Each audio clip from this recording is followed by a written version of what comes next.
नमस्कार। दिन भर की बड़ी खबरों में आप सभी का स्वागत है। मैं हूं आपके साथ मुबशरा परवीन। तो बुलेटिन में आज बात होगी संसद में पहले भाषण के साथ मोदी सरकार पर प्रियंका गांधी के सबसे बड़े वार की। संसद में धनखड़ और खड़गे के बीच दिखी तकरार की।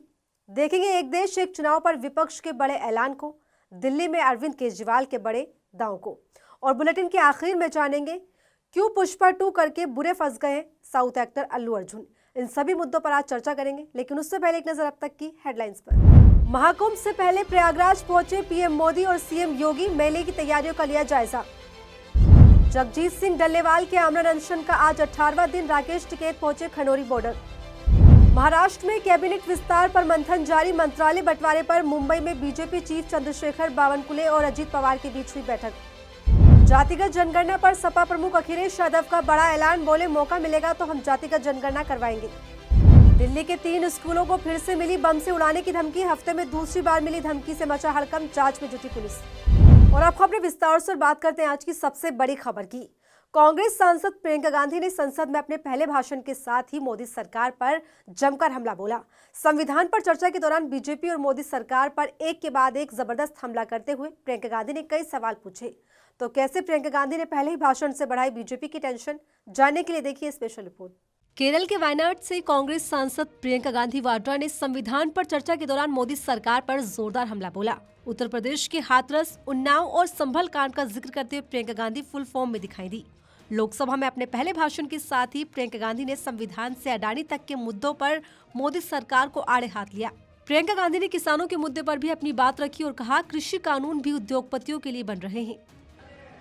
कृषि के कानून भी बड़े बड़े उद्योगपतियों के लिए बन रहे हैं। सही एमएसपी को छोड़िए, डीएपी तक नहीं मिल रहा है।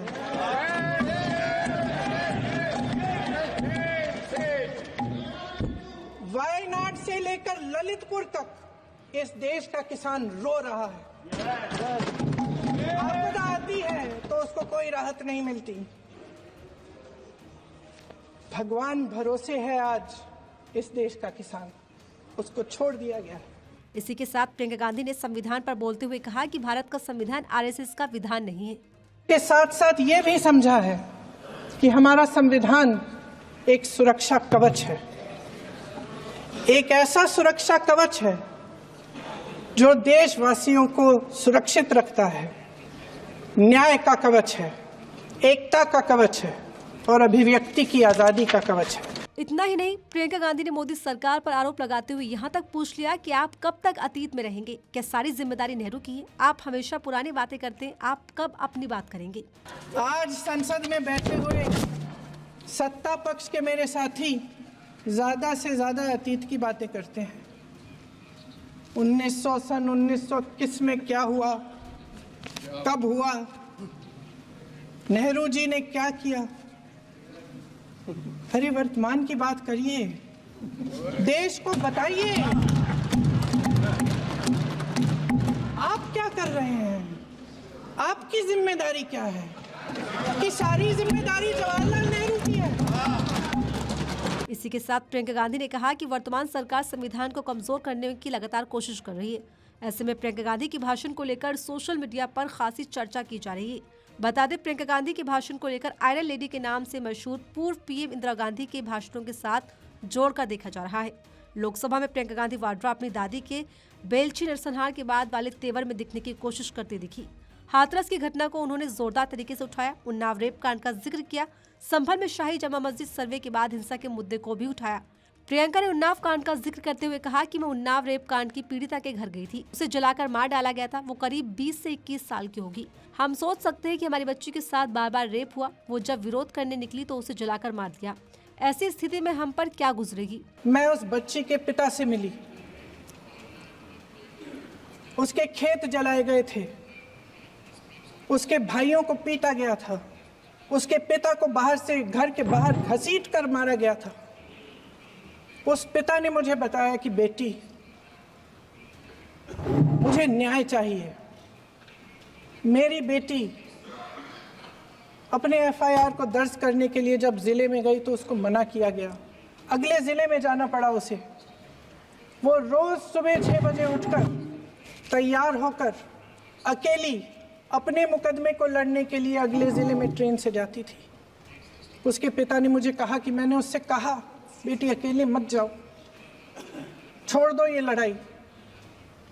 लेकिन उसकी बेटी ने उसको जवाब दिया कि नहीं पिताजी, मैं अकेली जाऊंगी, मैं लड़ूंगी, ये मेरी लड़ाई है, मैं इसको लड़ूंगी। इसी के साथ अपने पहले भाषण में प्रियंका गांधी ने जातिगत जनगणना सहित नारी शक्ति के मुद्दों पर मोदी सरकार को घेरने का काम कर दिया है। संसद के शीतकालीन सत्र के तीसरे हफ्ते भी दोनों सदनों के बीच हंगामा लगातार जारी है। राज्यसभा में एक बार फिर सभापति जगदीप धनखड़ और मल्लिकार्जुन खड़गे आपस में भिड़ गए। दोनों के बीच नोकझोंक इतनी तेज हो गई कि सदन को सोमवार तक के लिए स्थगित करना पड़ा। इस दौरान दोनों की आपसी भिड़ंत में किसान और मजदूर शब्द भी संसद में गूंज उठे। पूरी खबर क्या है, देखिए इस रिपोर्ट में। राज्यसभा के सभापति जगदीप धनखड़ के खिलाफ अविश्वास प्रस्ताव की नोटिस दिए जाने के बाद से सदन में भारी बवाल मचा हुआ है। इसी कड़ी में आज भी सदन में जोरदार हंगामा हुआ। सत्ता पक्ष और विपक्ष एक दूसरे पर हमलावर है। ऐसे में संसद के शीतकालीन सत्र के तीसरे हफ्ते के 5वें दिन भी सदन की कार्यवाही नहीं हो सकी। विपक्ष के अविश्वास प्रस्ताव पर घिरी बीजेपी कांग्रेस पर तीखे हमले कर रही है। कार्यवाही की शुरुआत में ही सभापति जगदीप धनखड़ और मल्लिकार्जुन खड़गे के बीच जुबानी जंग शुरू हो गई। धनखड़ ने कहा, मैं किसान का बेटा हूं और कोई कमजोर नहीं पड़ूंगा। इस पर खड़गे ने पलटवार करते हुए कहा, अगर आप किसान के बेटे हैं तो मैं मजदूर का बेटा हूं। इतना ही नहीं, उपराष्ट्रपति जगदीप धनखड़ ने कहा, मैंने बहुत बर्दाश्त किया है।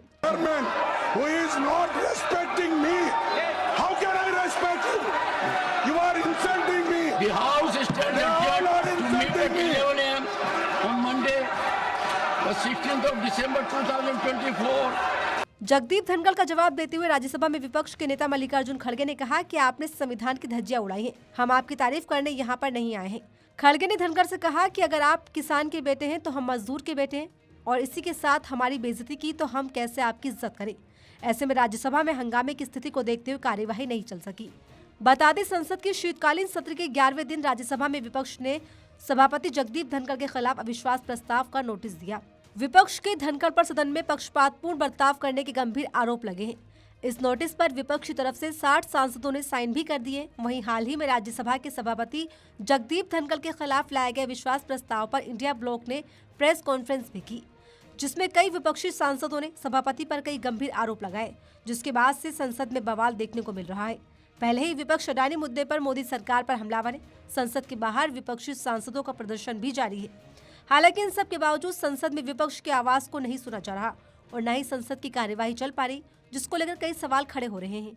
मोदी कैबिनेट ने एक देश एक चुनाव लागू करने के विधेयक को मंजूरी दे दी है। कहा जा रहा है कि अगले हफ्ते ये बिल संसद में पेश हो सकता है। वहीं इस बिल पर विपक्ष ने मोदी सरकार को चारों तरफ से घेर लिया है। बिल को संविधान के खिलाफ बताकर पूरा विपक्ष एकजुट हो गया है। पूरी खबर क्या है, देखिए इस रिपोर्ट में। एक देश एक चुनाव बिल को मंजूरी मिलते ही पूरा विपक्ष इस बिल के खिलाफ एकजुट हो गया है। दरअसल मोदी सरकार ने गुरुवार 12 दिसंबर को कैबिनेट बैठक में one nation one election bill को मंजूरी दे दी है। कहा जा रहा है कि संसद के शीतकालीन सत्र में ही इस बिल को सदन में पेश करने की योजना मोदी सरकार ने बना ली है। ऐसे में पटल पर बिल रखने से पहले ही पूरा विपक्ष मोदी सरकार के इस फैसले की खुले तौर पर आलोचना कर रहा है। इतना ही नहीं, इस बिल को असंवैधानिक बताते हुए मोदी सरकार की नीयत पर कई गंभीर सवालों की बौछार की जा रही है। एक देश एक चुनाव बिल का विरोध करती हुए ममता बनर्जी ने इसे मोदी सरकार की तानाशाही करार दिया। ममता बनर्जी ने ट्वीट कर कहा, ये भारत के लोकतांत्रिक और संघीय ढांचे को कमजोर करने के लिए बनाया गया एक तानाशाही थोपना है। हमारे सांसद में इस क्रूर कानून का पुरजोर विरोध करेंगे।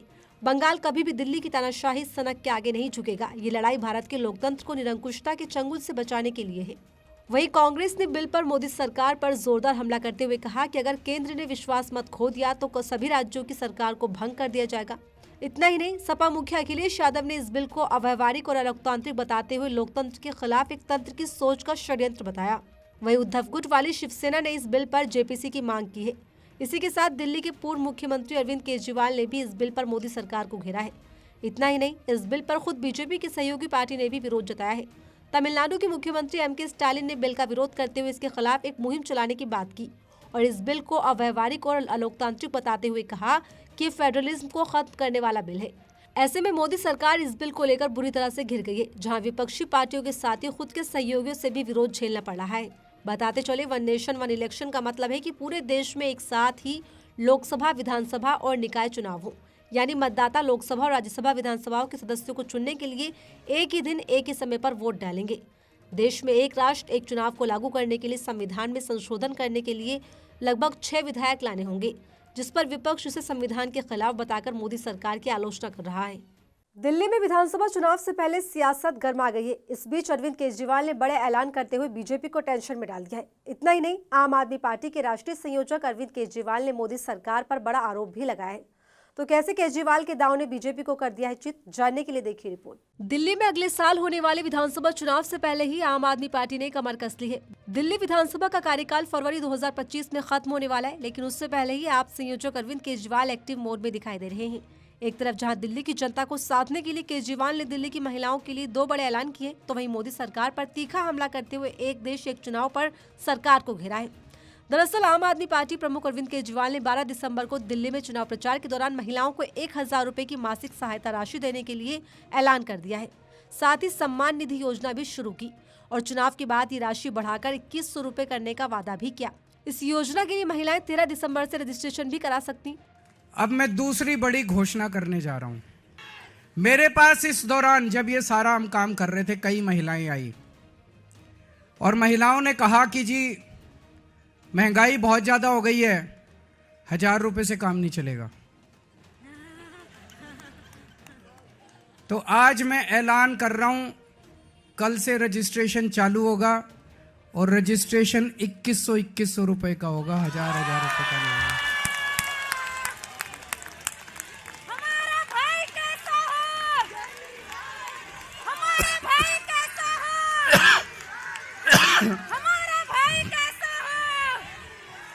इतना ही नहीं, मोदी सरकार पर बड़ा आरोप लगाते हुए केजरीवाल ने कहा कि इस योजना को वो पहले ही शुरू करना चाहते थे। हालांकि मोदी सरकार ने उन्हें जेल में भेज दिया, जिसकी वजह से ये लेट हो गई। इसी के साथ केजरीवाल ने एक देश एक चुनाव के प्रस्तावित बिल को लेकर भी बीजेपी पर जोरदार हमला बोला। उन्होंने कहा कि एक देश एक चुनाव नहीं, बल्कि एक देश और एक शिक्षा होनी चाहिए। देश को चाहिए एक राष्ट्र एक स्वास्थ्य सेवा प्रणाली। देश को एक राष्ट्र एक चुनाव नहीं चाहिए। भाजपा की प्राथमिकताएं गलत है। बताते चले कि केंद्रीय मंत्रिमंडल ने एक देश एक चुनाव पर गठित उच्च स्तरीय समिति की सिफारिशों को स्वीकार कर लिया है। ऐसे में कहा जा रहा है कि ये बिल संसद के शीतकालीन सत्र में ही पेश किया जा सकता है। हालांकि अरविंद केजरीवाल के महिलाओं के लिए इस ऐलान ने दिल्ली में चुनावी माहौल को गर्म कर दिया है। अब देखना होगा कि केजरीवाल का महिलाओं पर चला चुनावी दांव कितना कारगर साबित हो पाता है। साउथ एक्टर अल्लू अर्जुन को गिरफ्तार कर लिया गया है। दरअसल उनकी फिल्म पुष्पा 2 के प्रीमियर पर हैदराबाद के संध्या थिएटर में भगदड़ मच गई थी, जिसमें एक महिला की मौत हो गई थी। ऐसे में पुलिस ने एक्टर पर बड़ा एक्शन लिया है। तो क्या है पूरा मामला, देखिए इस रिपोर्ट में। दुनिया भर में फिल्म पुष्पा 2 द रूल की दहाड़ के बीच अल्लू अर्जुन गिरफ्तार हो गए। अभिनेता अल्लू अर्जुन को हैदराबाद पुलिस उनके घर से गिरफ्तार करके ले गई। इस खबर के सामने आते ही चारों तरफ हंगामा मच गया है। दरअसल 4 दिसंबर को पुष्पा 2 के प्रीमियम शो का आयोजन किया गया था, जिसमें अचानक भगदड़ मचने से एक 39 वर्षीय महिला की मौके पर ही मौत हो गई, जबकि महिला का एक बेटा बुरी तरह से घायल हो गया था। ये पूरा मामला हैदराबाद के संध्या थिएटर का था। उस वक्त अल्लू अर्जुन भी इस थिएटर में मौजूद थे, जिनकी एक झलक पाने के लिए फैंस बड़ी संख्या में वहां पहुंचे थे। इस सिलसिले में अल्लू अर्जुन पर केस दर्ज किया गया था। भगदड़ मामले में ही पुलिस ने बड़ा एक्शन लेते हुए अल्लू अर्जुन को गिरफ्तार कर लिया है। Yes, he was arrested. जानकारी के मुताबिक हैदराबाद के चिक्कड़पल्ली पुलिस स्टेशन के पुलिस अधिकारियों की एक टीम जुबली हिल्स स्थित अल्लू अर्जुन के आवास पर पहुंची और उन्हें हिरासत में ले लिया। पुलिस ने बताया कि उन्हें पुलिस स्टेशन लाया गया है, जहां उनसे पूछताछ की जाएगी। बता दें, पुलिस का आरोप है कि बगैर प्रशासन की परमिशन के अल्लू अर्जुन हैदराबाद प्रीमियर में गए थे। पुलिस की ये कार्रवाई ऐसे वक्त में सामने आई जब पुष्पा 2 बॉक्स ऑफिस पर धमाल मचा रही है, कमाई के कई रिकॉर्ड भी तोड़ रही है। जानकारी के मुताबिक अल्लू अर्जुन को भारतीय न्याय संहिता के सेक्शन 105, 118(1) के तहत गिरफ्तार किया गया। उनके खिलाफ गैर जमानती वारंट भी निकाला गया है। खबरें ये भी है कि अल्लू अर्जुन संध्या थिएटर्स मैनेजमेंट और अल्लू अर्जुन की सिक्योरिटी टीम के खिलाफ भी एक्शन लिया गया है। हैदराबाद में हुई भगदड़ घटना पर अल्लू अर्जुन ने एक वीडियो भी शेयर कर दुख जताया था। साथ ही परिवार की मदद का आश्वासन भी दिया था। ऐसे में पुलिस का बड़ा एक्शन है, जिसमें कि अल्लू अर्जुन मुश्किलों में फंस गए हैं। और फिलहाल इस बुलेटिन में मेरे साथ इतना ही। ऐसे ही तमाम खबरों के लिए बने रहिए मेरे साथ और देखते रहिए आर्टिकल 19 इंडिया।